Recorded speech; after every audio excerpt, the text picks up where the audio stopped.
Good morning बच्चों। आज हम बीए पार्ट 1 का जो पेपर फर्स्ट है उसमें हमारा आज का नया टॉपिक्स है सूर्यताप यानी कि इंसोलेशन।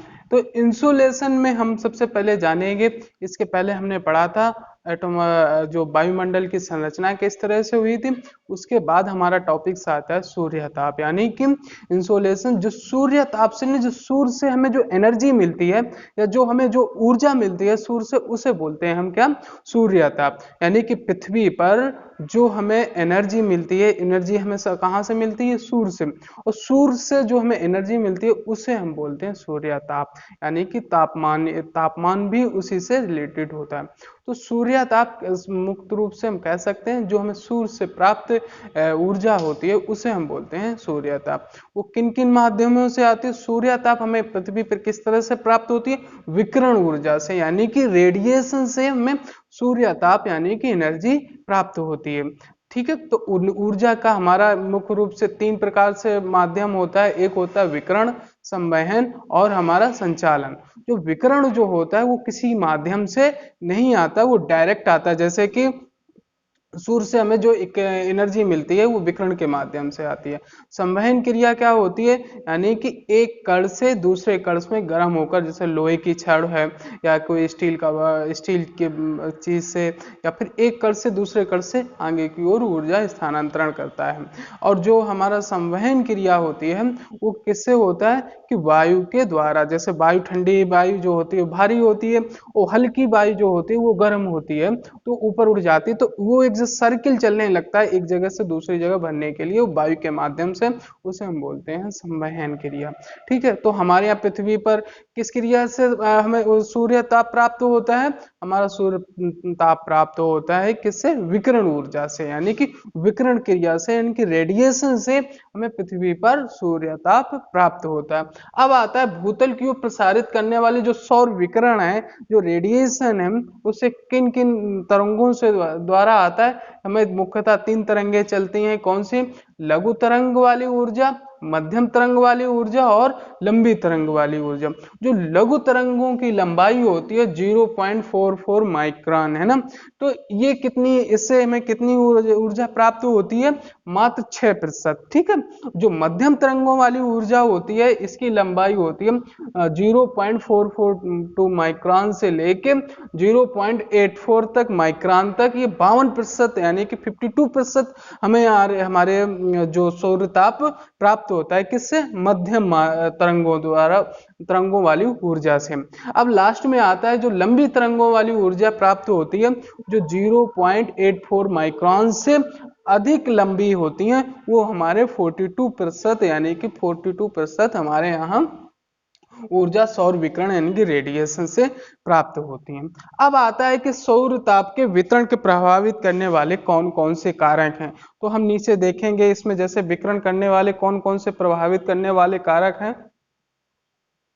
जैसे सौर ताप के वितरण को प्रभावित करने वाले कारक एक होता है, यानी कि सूर्य जो है पृथ्वी पर विकिरण रेडिएशन से जो प्राप्त होता है, इस पे कौन कौन से तत्व जो हैं वो प्रभावित करते हैं उसके बारे में हम देखेंगे। तो सबसे पहले आता है अक्षांशीय स्थिति, यानी कि पृथ्वी की अक्षांशीय स्थिति कैसी है। जैसे कि हमने देखा है कि पृथ्वी की जो हमारी सन की जो दूरी है वो कितनी है, 14 करोड़ 95 लाख किलोमीटर। जैसे ये हमारा सन है, ये पृथ्वी है। ठीक है, ये जो दूरी है यहां से तो कितनी है, 14,95,00,000, 14 करोड़, ठीक है, 14 करोड़ 95 लाख किलोमीटर। ठीक है, इसे बोलते हैं। या फिर जब ये ऑफशोर ऑफशोर की क्रिया से कम और ज्यादा भी हो सकती है, जो लेकिन जो औसत दूरी है इसकी तो हमारी कितनी हो जाती है, 14 करोड़ 95 लाख। ठीक है,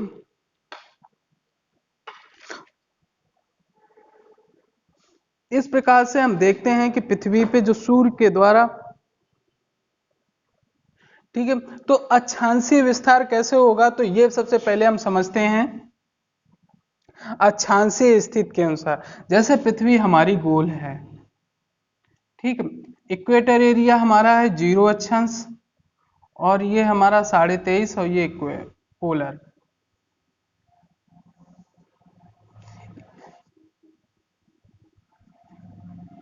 नॉर्थ साउथ। ये हमारा जो है मकर रेखा होगी और कर्क रेखा। पृथ्वी कितने अंश झुकी हुई है? 23.5 अंश। जब 23.5 अंश झुकी है, जब सन, जब ये पृथ्वी है ये 23.5 अंश झुकी है, इसी के बीच में सन सबसे ज्यादा लाइट रहेगी। तो सबसे ज्यादा सूर्य ताप यानी सबसे ज्यादा एनर्जी कहाँ प्राप्त होगी? यानी कि कर्क रेखा और मकर रेखा के बीच में। अब आता है कि अपहीलियम और पेरिहीलियम या उपसौर और अपसौर के बारे में हम जानते हैं। जैसे कि ये सन है, ठीक है, पृथ्वी चारों ओर 365 दिन में पूरा चक्कर लगा लेती है।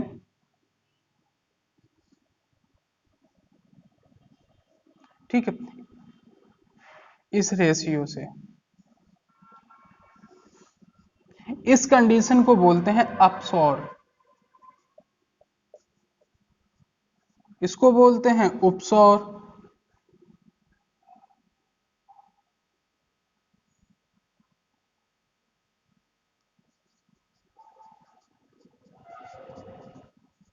इसकी दूरी तकरीबन हमारी हो जाती है, काफी इसकी दूरी हो जाती है। इस कंडीशन में हमारी जो 15.2, ये दूरी कितनी हो जाएगी?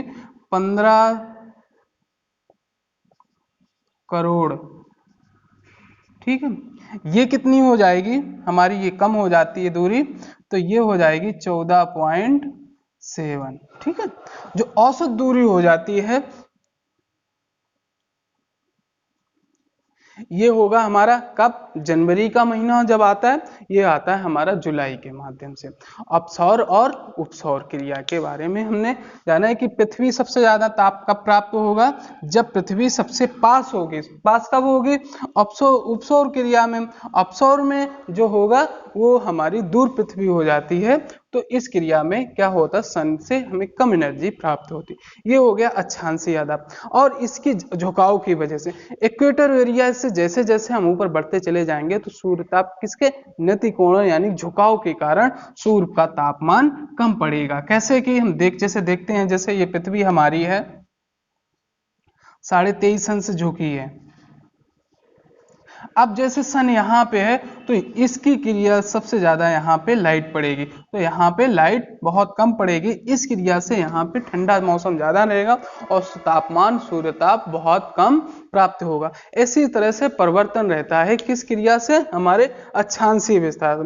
फिर आता है वायुमंडल की मोटाई।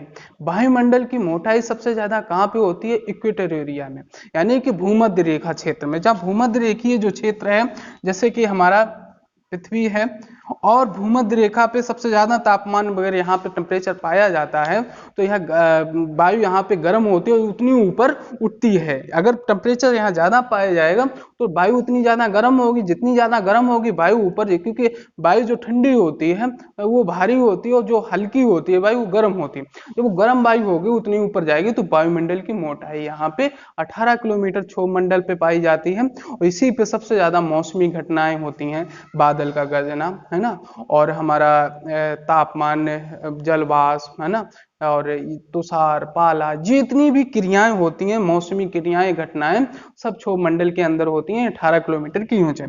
और जैसे ही हम इक्वेटर एरिया पोलर पे पहुंचेंगे तो इसकी मोटाई कितनी हो जाती है? 8 किलोमीटर, मात्र 8 किलोमीटर। तो यहाँ पे किस कारण से? क्योंकि यहाँ पे सूर्य की किरणें तिरछी पड़ती हैं, तो यहाँ पे सूर्य ताप कम प्राप्त होता है। तो इस प्रकार से हमने देखा वायुमंडल की मोटाई के अनुसार।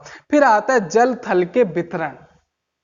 जो जल होता है वो बहुत देर में गर्म भी होता है और बहुत देर में ठंडा भी होता है। जैसे समुद्र में हमने देखा है कि पूरी पृथ्वी पर 70% के आसपास, 70 पॉइंट के आसपास क्या है? सबसे जल पाया जाता है।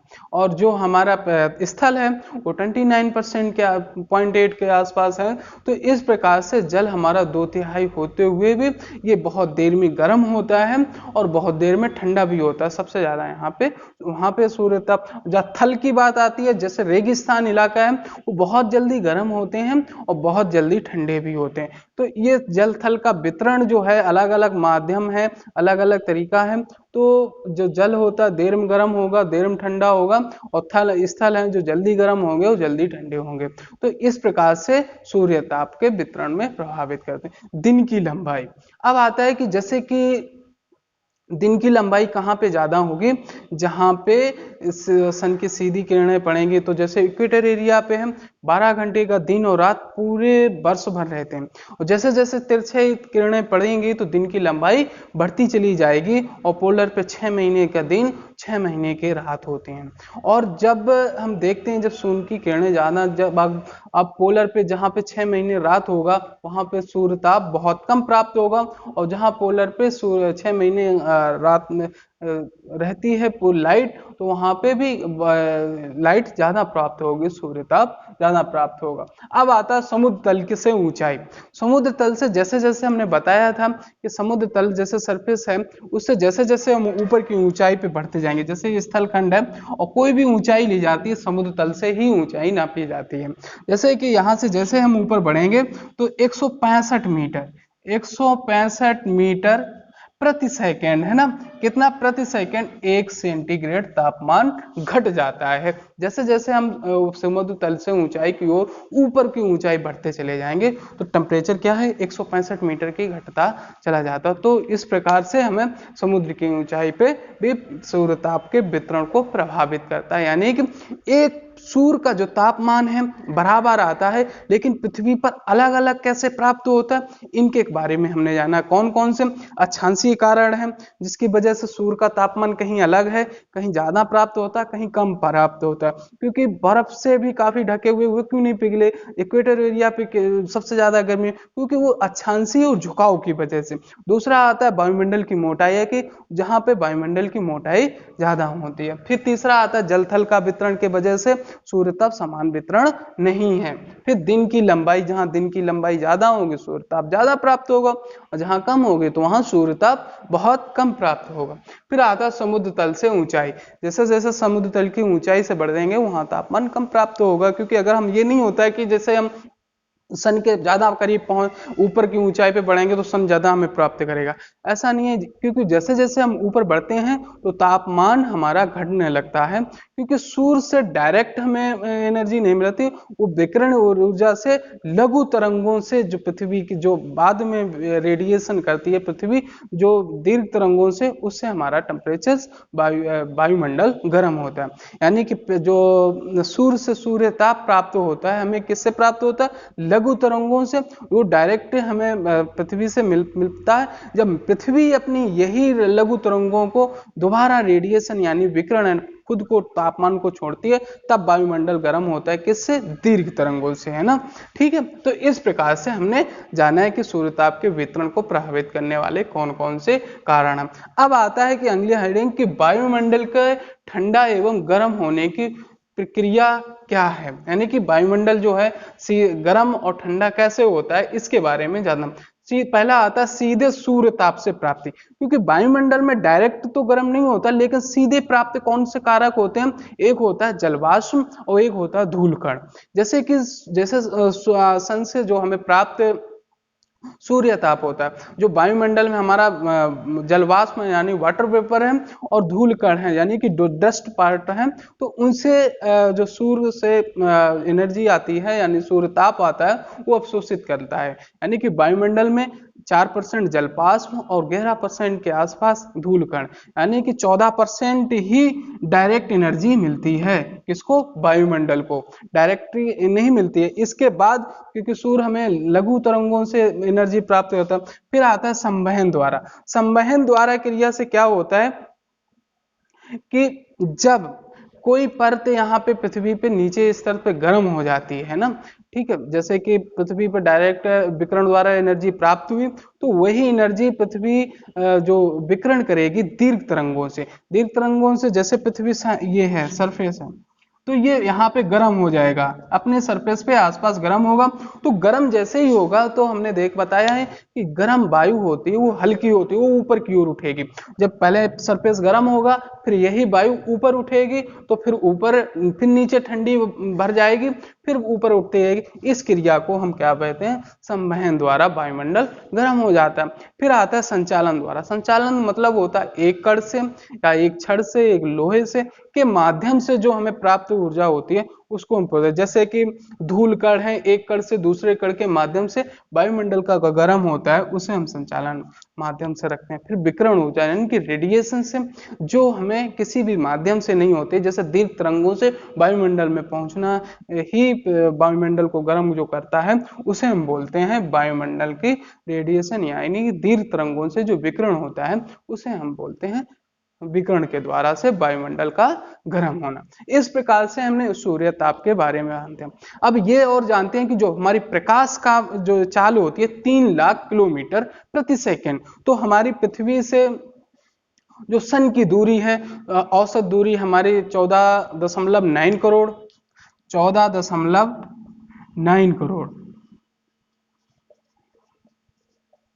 किलोमीटर की दूरी है। यही दूरी अगर 3 लाख किलोमीटर प्रति सेकंड से दूरी निकालेंगे तो 8 मिनट 16 सेकंड हमारी प्रकाश के आने में पृथ्वी पर टाइम लगेगा। तो इस प्रकार से हमने आइसोलेशन के बारे में पढ़ा, यानी कि सूर्यताप क्या होता है, जो सूर्य से हमें प्राप्त एनर्जी ऊर्जा प्राप्त होती है उसे हम बोलते हैं सूर्यताप।